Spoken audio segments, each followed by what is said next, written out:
Scene script. Have you ever wondered how a single man's rule could drastically change the fabric of a nation? Today, we delve into the era of Zia-Ul-Haq, a time of transformation for Pakistan. In the heart of South Asia, a military man named Muhammad Zia-Ul-Haq was steadily gaining prominence. Born in the early 20th century, Zia-Ul-Haq's journey to power began with his ascent through the ranks of the Pakistani military. From the humble beginnings of a second lieutenant in the British Indian Army, he rose to the heights of a four-star general in an independent Pakistan. But the year 1977 held a different destiny for Zia-Ul-Haq. This was the year that saw him execute a military coup d'etat, overthrowing then Prime Minister Zulfikar Ali Bhutto. The political climate at the time was tumultuous. Bhutto, despite his charisma and popular reforms, had his fair share of detractors. Accusations of rigged elections and a faltering economy made him vulnerable, and Zia-Ul-Haq seized the opportunity.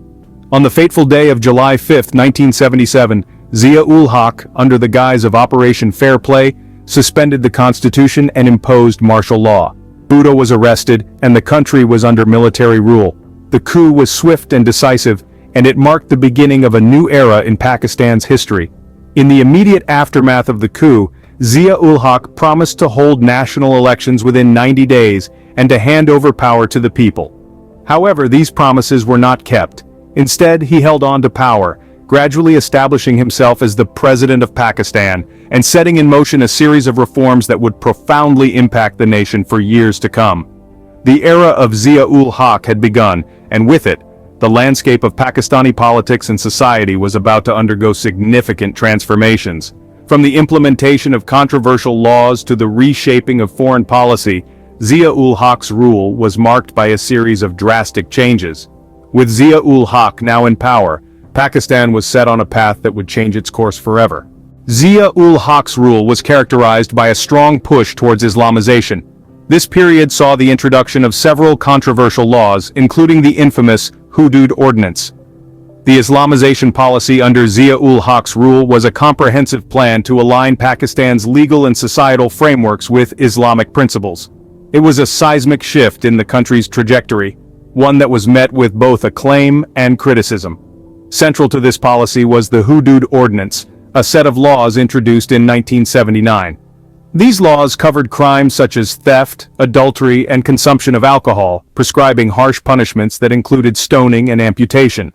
While these laws were touted as a return to true Islamic values, they sparked a firestorm of controversy both domestically and internationally. The Hudood Ordinance had far-reaching impacts on Pakistani society. While some saw it as a necessary measure to curb moral decay, others viewed it as an infringement on human rights, particularly those of women.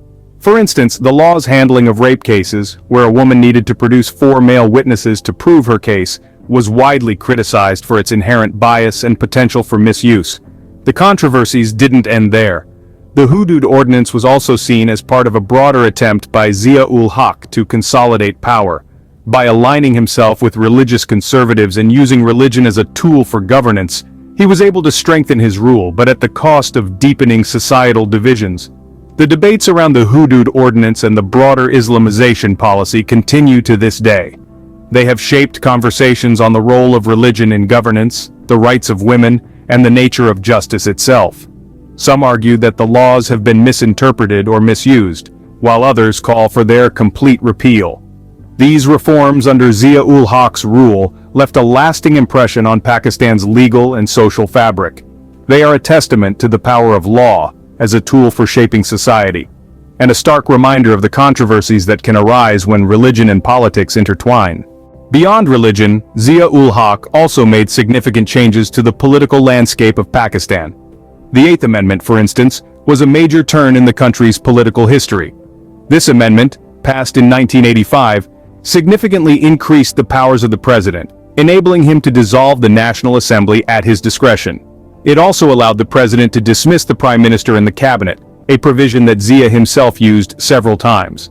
This shift in power dynamics was a game changer, as it led to the centralization of authority, and arguably, a decline in democratic governance. Elections too were a significant aspect of Zia's rule.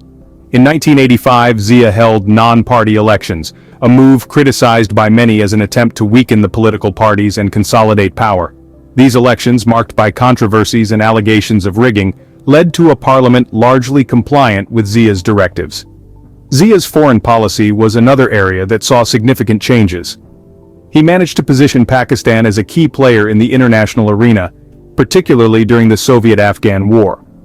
Aligning with the United States, Zia secured substantial financial and military aid, transforming Pakistan into a frontline state in the fight against communism. This alignment, however, had its repercussions, as it exacerbated sectarian divisions within the country and led to an influx of weapons and drugs. Internationally, Zia's policy of positive neutrality saw Pakistan fostering closer ties with countries like China and Saudi Arabia, while maintaining a delicate balance in its relations with rival powers, the United States and the Soviet Union.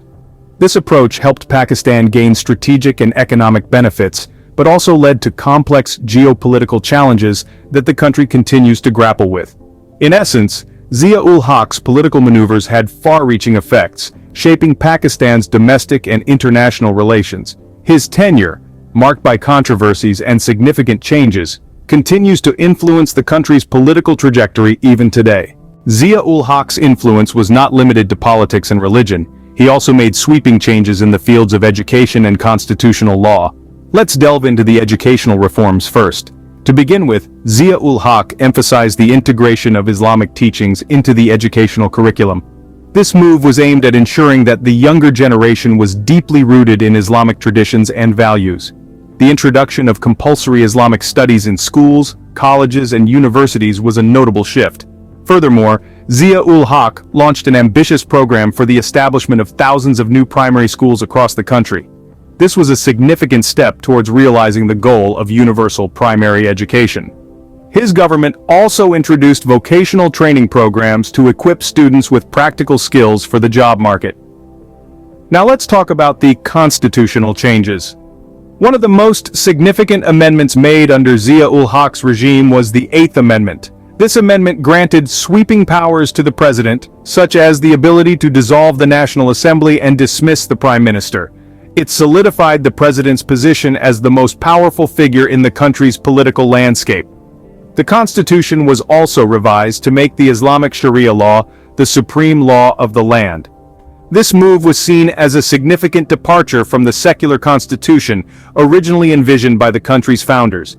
In retrospect, these educational and constitutional reforms had far-reaching implications. They not only reshaped the education system, but also altered the political dynamics of the country.